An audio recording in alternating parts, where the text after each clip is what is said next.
สวัสดีค่ะก็กลับมาช่องรักสุขภาพอีกแล้วนะคะช่องของคนรักสุขภาพค่ะวันนี้เอาเมนูดีๆมาฝากสำหรับชาวคีโตคนลดน้ำหนักกันนะคะกับเมนูแสนง่ายนะคะกับ4เมนูไข่เจียวแบบคีโตกันนะคะแต่ก่อนไปดูก็อย่าลืมกดไลค์กดแชร์และกด Subscribe ค่ะ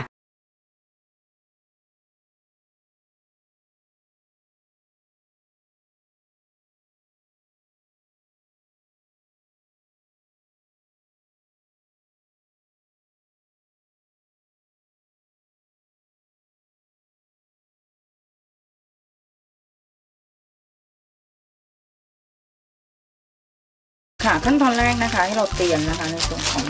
นี่เลยนะคะ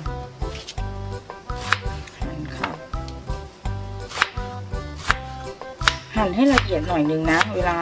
ลงในไข่แล้วมันจะแบบกรุบๆพอดีนะคะค่ะขั้นตอนต่อไปนะคะเราจะใช้พริกนะคะเพื่อเร่งการเผาผลาญนะถ้าเกิดคนที่ไม่ต้องการให้มันเผ็ดมากนะคะก็หั่นพริกออกอย่างนี้นะคะหั่นเฉียงๆก็ได้นะคะหรือจะเอาแบบอย่างนี้ออกนะเพราะว่ามันจะได้ไม่เผ็ดเยอะนะคะก็พริกเนี่ยจะช่วยเร่งการเผาผลาญได้ดีนะคะหรือใครจะใส่พริกหวานก็อร่อยนะเราจะใช้ไข่ประมาณ4ฟองนะคะเพื่อที่จะได้ไข่ที่สวยนะแต่ถ้าเป็นเบอร์เล็กเบอร์ใหญ่กว่านี้นะคะอย่างเช่นเบอร์1หรือเบอร์0นะคะสามารถใช้แค่ประมาณ2ฟอง3ฟองได้นะคะตีไข่ให้เข้ากันก่อนค่ะทานตะวันนะคะหรือน้ำมันซันฟลาวเวอร์ก็ได้นะคะใส่ลงไปค่ะ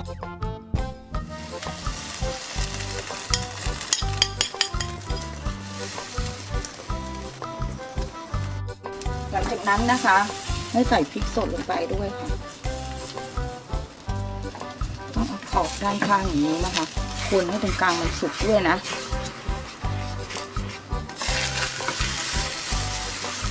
คะมันจะได้สุกทั่วนะคะแล้วก็เป็นก้อนที่กลมนะ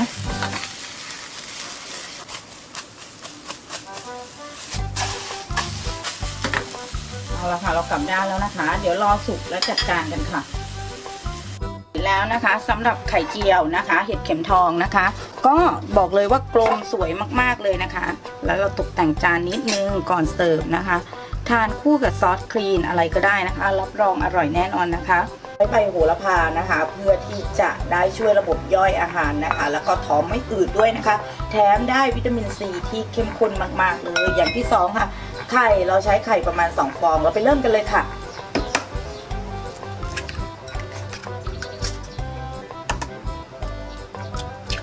ไปเริ่มกันเลยเนาะ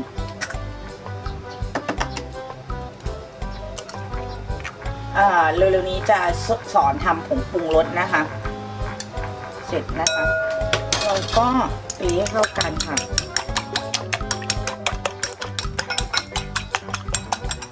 หลังจากนั้นนะคะให้ใส่ในส่วนของใบโหระพาลงไปเลยค่ะแล้วก็ใช้น้ำมันที่ใส่ลงไปเนี่ยนิดเดียวพอนะคะเราจะใช้น้ำมันนะคะในส่วนของน้ำมันมะกอกเท่านั้นนะคะเดี๋ยวเราไปดูกันต่อค่ะค่ะทีนี้นะคะเราจะใช้น้ำมันมะกอกนิดนึงนะคะนิดเดียวพอนะคะแล้วก็รอกระทะร้อนนิดนึงเราใช้เป็นหม้อทรงลึกอย่างนี้นะมันจะได้เขาเรียกอะไรนะจะได้ในส่วนของตัวไข่ที่หนานะคะนี่ค่ะแล้วรอมันร้อนนิดนึงนะรอกระทะร้อนนิดนึงนะคะแล้วเราถึงจะมาใส่ในส่วนของไข่นะคะที่เป็นไข่โหระพากันนะคะมันจะได้ไข่โหระพาที่หนานะหลักการจะคล้ายๆกับการทอดไข่ชะอุ่มนั่นเองค่ะเริ่มกัน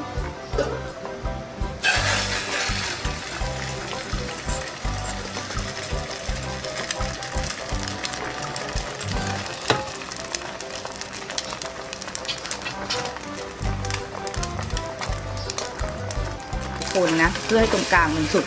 รู้ไหมแล้วเดี๋ยวมันจะได้พลิกได้อย่างเงี้ยคนไว้นะคะนี่เห็นไหมเนี่ยก็เป็นเมนูคีนที่ทำง่ายนะคะบอกเลยคนอย่างนี้นะเดี๋ยวที่จะทำจะน่าทานกันอีกนี่นะเดี๋ยวเรารอแป๊บนึงนะให้มันจับกุหลาบนี้ก็กุหลาบนะเดี๋ยวเรารอให้ย่างมันจับกุหลาบนี้เลยรอแป๊บนึงนะเนี่ยมันต้องขึ้นขอบนี้นะเดี๋ยวได้พลิก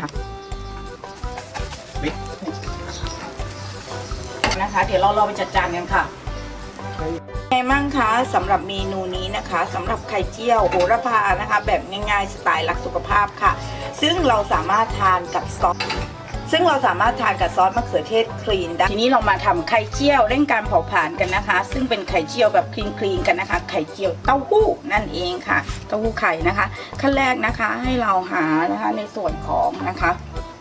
ต้นหอมนะคะมาหั่นนะคะ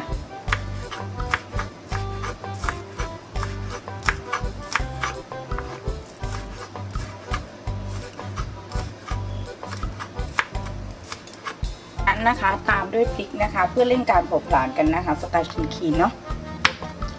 ใครชอบเยอะก็ใส่พริกเยอะนะคะถ้าใครชอบน้อยๆก็ใส่พริกน้อยๆพอนะคะไม่ต้องเยอะมากหรอกในความคิดส่วนเต้าหู้ไข่ค่ะ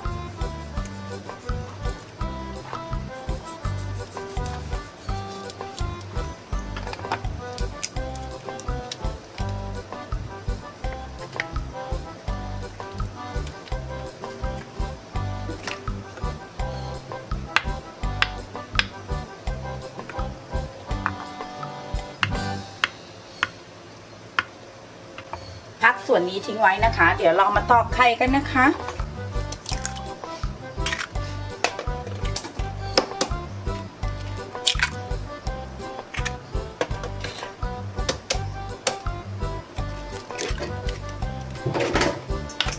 และใช้น้ำปลาโลโซเดียมนะคะ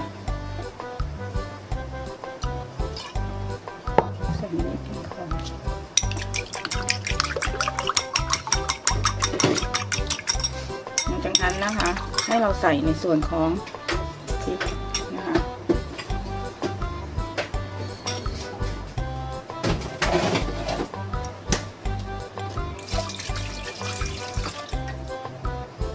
และเต้าหู้ไข่ลงไปนะคะหลังจากนั้นเดี๋ยวเราไปจัดการกันนะคะโดยที่เราจะเลือกใช้น้ำมันที่เป็นน้ำมันดีนะคะก็คือน้ำมันมะกอกหรือน้ำมันดอกทานตะวันก็ได้ค่ะ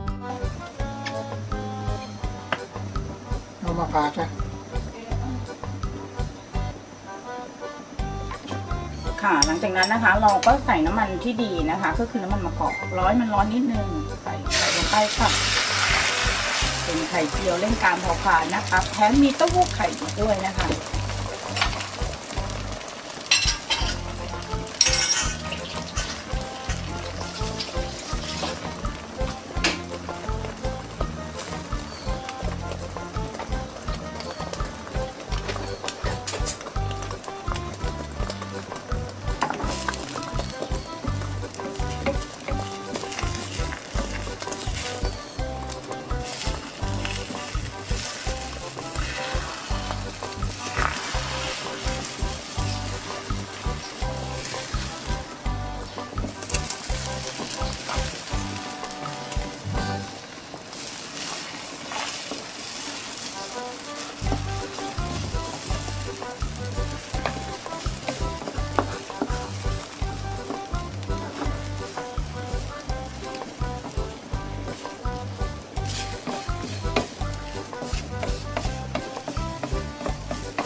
เป็นไงมั่งคะทั้ง4เมนูทำไม่ยากและใช้เวลาทำรวดเร็วมากๆนะคะก็หวังว่าเป็นไอเดียดีๆนะคะสำหรับคนที่ต้องการลดน้ำหนักลดพุงแบบคีโตเจนิกทุกคนเจอกันใหม่คลิปหน้าสวัสดีค่ะ